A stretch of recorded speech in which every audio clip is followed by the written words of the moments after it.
جی السلام علیکم۔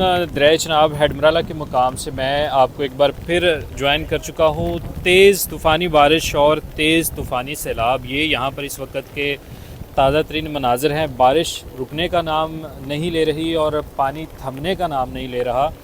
آپ اس وقت میرے پیچھے میرے عقب میں چاہے اس جانب دیکھیں چاہے اس جانب دیکھیں، آپ کو ہر طرف بارش اور سیلاب ہی نظر آئے گا۔ تازہ ترین جو صورتحال ہے 5.5 لاکھ کیوسک کا پانی یہاں پر داخل ہو رہا ہے اور یہاں سے اخراج بھی 5.5 لاکھ کیوسک ہی کیا جا رہا ہے۔ 5,50,000 کیوسک کی آمد ہے اور 5,50,000 کیوسک کا اخراج ہے۔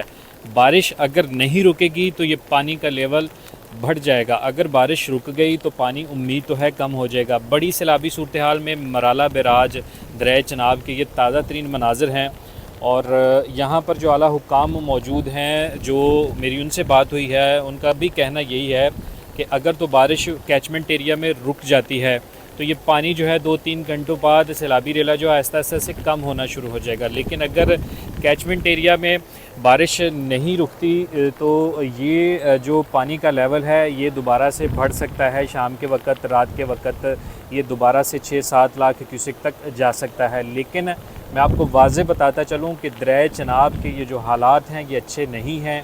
5.5 لاکھ کیوسک کا سیلابی ریلا ہے، طوفانی بارش ہے مرالہ کے مقام پر جو اس وقت آپ دیکھ رہے ہیں۔ میرے عقب میں آپ دیکھ سکتے ہیں سارے سپیل ویز کھلے ہوئے ہیں، کوئی ایک ایسا سپیل ویز نہیں جسے بند کیا گیا ہو۔ پانی جتنی تیزی سے آ رہا ہے اتنی ہی تیزی سے آگے کیا جا رہا ہے۔ بہت سارے دیہات ہیں مرالہ سے آگے جو کہ اس وقت زیر آب ہیں۔ مرالہ سے پیچھے جو بجوات کا علاقہ ہے وہاں پر بہت سارے دیہات ہیں جو کہ اس وقت زیر آب آ چکے ہیں۔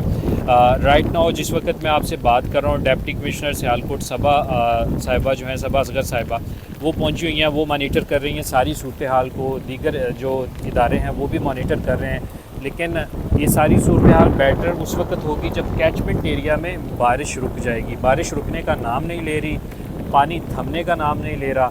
یہ ہیں تازہ ترین مناظر دریا چناب ہیڈمرالہ کے مقام سے، اور اس وقت کی جو تازہ ترین صورتحال ہے وہ میں نے آپ کو بتا دی ہے۔ شام کو کیا صورتحال ہوتی ہے انشاءاللہ میں آپ کو اپڈیٹ کروں گا۔